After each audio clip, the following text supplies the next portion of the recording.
Free media Kerala, ഞാൻ നിങ്ങളുടെ സ്വന്തം അമർജിത് വിക്കോ. അപ്പോൾ കൂട്ടുകാരെ, ഇന്ന് നമ്മൾ റിവ്യൂ ചെയ്യാൻ പോകുന്ന ഏറ്റവും പുതിയ മൂവി മലക്കോട്ടെ വാലിബൻ. മലക്കോട്ടെ വാലിബൻ എന്ന മൂവി ഒറ്റ വാക്കി പറയുകയാണെങ്കിൽ നമ്മുടെ സ്വന്തം LJP ഡയറക്റ്റ് ആൻഡ് റൈറ്റ് ചെയ്ത് മോഹൻലാൽ അഭിനയിച്ച ഒരു മൂവിയാണ്. ഈ കാരണം കൊണ്ട് തന്നെയാണ് സിനിമ കണ്ടേക്കാന്ന് വെച്ചത്. പിന്നെ ട്രെയിലറിലുണ്ടായിരുന്ന ഒരു അസ്വാഭാവികതയും കണ്ടപ്പോൾ നമ്മളോർത്തു മൂവി അടിപൊളിയായിരിക്കുന്നു. ഇനി മൂവി നമ്മളെ തൃപ്തിപ്പെടുത്തി വന്ന് നമുക്ക് നോക്കാം. മൂവി തൃപ്തിപ്പെടുത്തി വന്ന് ചോദിച്ചു കഴിഞ്ഞാൽ ഒരിക്കലും തൃപ്തിപ്പെടുത്തിയിട്ടില്ല. നല്ല ഒന്നാന്തരം നല്ല ഫസ്റ്റ് ഉറക്കക്കൂടിയാണ് സിനിമ. ഒരു 10-30 ദിവസമൊക്കെ ഉറങ്ങാതിരിക്കുന്ന മനുഷ്യനെ കൊണ്ട് ഈ സിനിമ കാണിച്ചു കഴിഞ്ഞാൽ നല്ല അടിപൊളിയായിട്ടിരുന്ന ആൾ ഉറങ്ങിക്കോളും. അതിന് പറ്റിയ ഐറ്റമാണ്. ഒരു ഉറക്കം കൊണ്ടിടാൻ ആവശ്യമില്ല. പിന്നെ എനിക്ക് പേഴ്സണലായിട്ടൊരു അഭിപ്രായം പറയാനുള്ളത്, ഈ സിനിമ കാണാൻ പോകുന്ന ആൾക്കാർ ദയവേതൊരു തലേനെ കൊണ്ട് പോവുക. നല്ല സുഖമായിട്ടിരുന്ന് AC-ക്കകത്തൊരു 2-2.5 മണിക്കൂർ ഇരുന്ന് സുഖമായിട്ട് ഉറങ്ങാനുള്ളൊരു സാധ്യതയാണ് നമുക്ക് ഇവിടെ ജോസ് പള്ളിശ്ശേരി ഉണ്ടാക്കി തന്നിട്ടുള്ളത്. അത് നമ്മുടെ സ്വന്തം LJP ഉണ്ടാക്കി തന്നിട്ടുള്ളത്. അതിൽ നമ്മൾ അഭിമാനിക്കണം. കൂടെ മോഹൻലാലിനെ ചെയ്തിട്ടുണ്ടെന്ന് നമ്മൾ തന്നെ പറയാം. ഇനി മൂവിയുടെ നെഗറ്റീവ് സൈഡിലേക്ക് തന്നെ ആദ്യം കിടക്കാം. ഈ സിനിമയുടെ ഏറ്റവും വലിയ നെഗറ്റീവ് എന്ന് പറയുന്നത് ഈ സിനിമയുടെ തിരക്കഥയാണ്. എന്തിനോ ആർക്കോ വേണ്ടി എഴുതിയൊരു തിരക്കഥ. ഇതിൻ്റെ കഥ എന്താണെന്നുള്ളത് നമുക്ക് മനസ്സിലാകുകയില്ല. അതാണ് ഈ സിനിമയുടെ ഏറ്റവും വലിയ പ്രത്യേകത.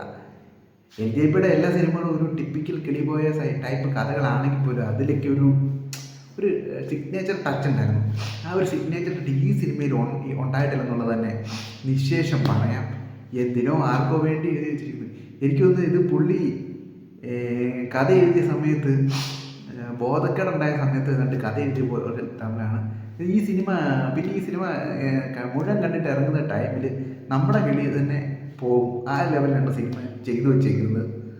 പിന്നെ പറയാനാണെങ്കിൽ ഈ സിനിമയുടെ ആക്ഷൻ രംഗങ്ങളൊക്കെ ഒരു ജീവനില്ലാത്ത ആക്ഷൻ രംഗങ്ങളായിരുന്നു സിനിമയിൽ ഉണ്ടായിരുന്നത്. പിന്നെ എന്താ ഇത് സത്യം പറയുകയാണെങ്കിൽ ബാക്കിയുള്ള സിനിമകളിലൊക്കെ നമ്മൾ നായകന്മാരിങ്ങനെ കണ്ടവാനും പോസ്റ്റ് ചെയ്യും.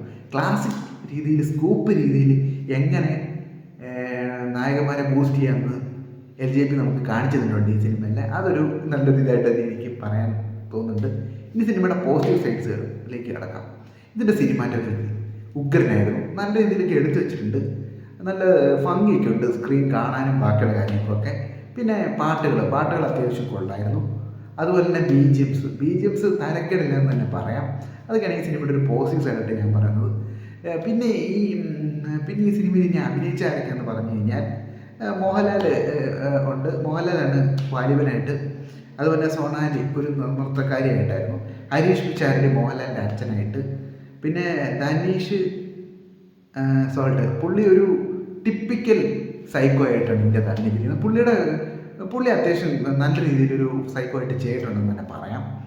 പിന്നെ മനോജ് മോസ്, പുള്ളി ഇതിൻ്റെ അത് നമ്മുടെ മോഹൻലാലിൻ്റെ ഒരു സന്തത സഹചാരിയായിട്ട് കൂടെ നടക്കുന്ന ഒരു വ്യക്തിയാണ്. പുള്ളി അത്യാവശ്യം കുഴപ്പമില്ലാത്ത രീതി ചെയ്തിരിക്കുക. പിന്നെ ഇതിൻ്റെ കാസ്റ്റിംഗ് ഒക്കെ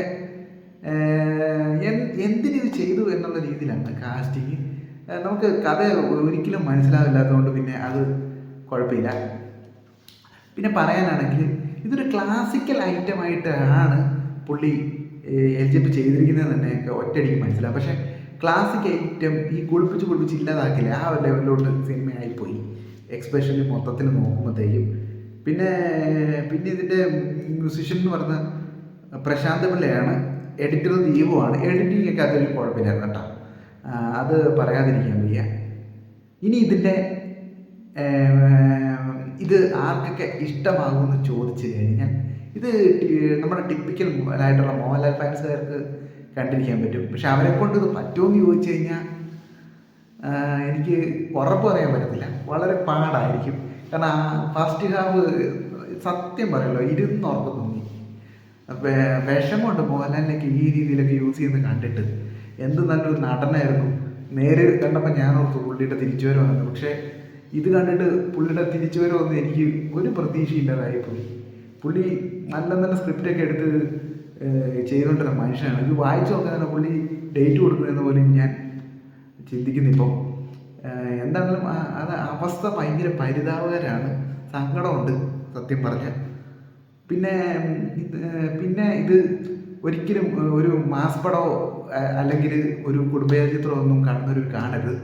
പിന്നെ ആകെ ഈ സിനിമ ഏറ്റവും കൂടുതൽ ആർക്കാ പറ്റുന്നതെന്ന് ചോദിച്ചു കഴിഞ്ഞാൽ കുറച്ച് നാളൊക്കെ ആയിട്ട് ഉറങ്ങാതിരിക്കുന്ന ആൾക്കാരുണ്ടാവുമല്ലോ ടെൻഷനൊക്കെ കാരണം. അങ്ങനെയുള്ള ഒരു തലയെണ്ണ എടുത്ത് ടിക്കറ്റ് എടുത്ത് തിയേറ്ററിൽ വന്നിരിക്കണം, നല്ല ഉഗ്രനായിട്ട് കടന്നുറങ്ങാം. അതിന് കൊടുക്കുന്നൊരു സിനിമയാണ്. പിന്നെ എന്താണെങ്കിലും മൂവി റിലീസ് ചെയ്തിരിക്കുന്നത് നിങ്ങളുടെ തൊട്ടടുത്ത തിയേറ്ററിലാണ്. കണ്ടിട്ട് നിങ്ങളുടെ അഭിപ്രായം എൻ്റെ കമൻറ്റിൽ രേഖപ്പെടുത്തുക. എനിക്ക് നിങ്ങളോട് ഒന്നേ പറയാനുള്ളൂ, 1 life 1 dream 1 passion. Thank you.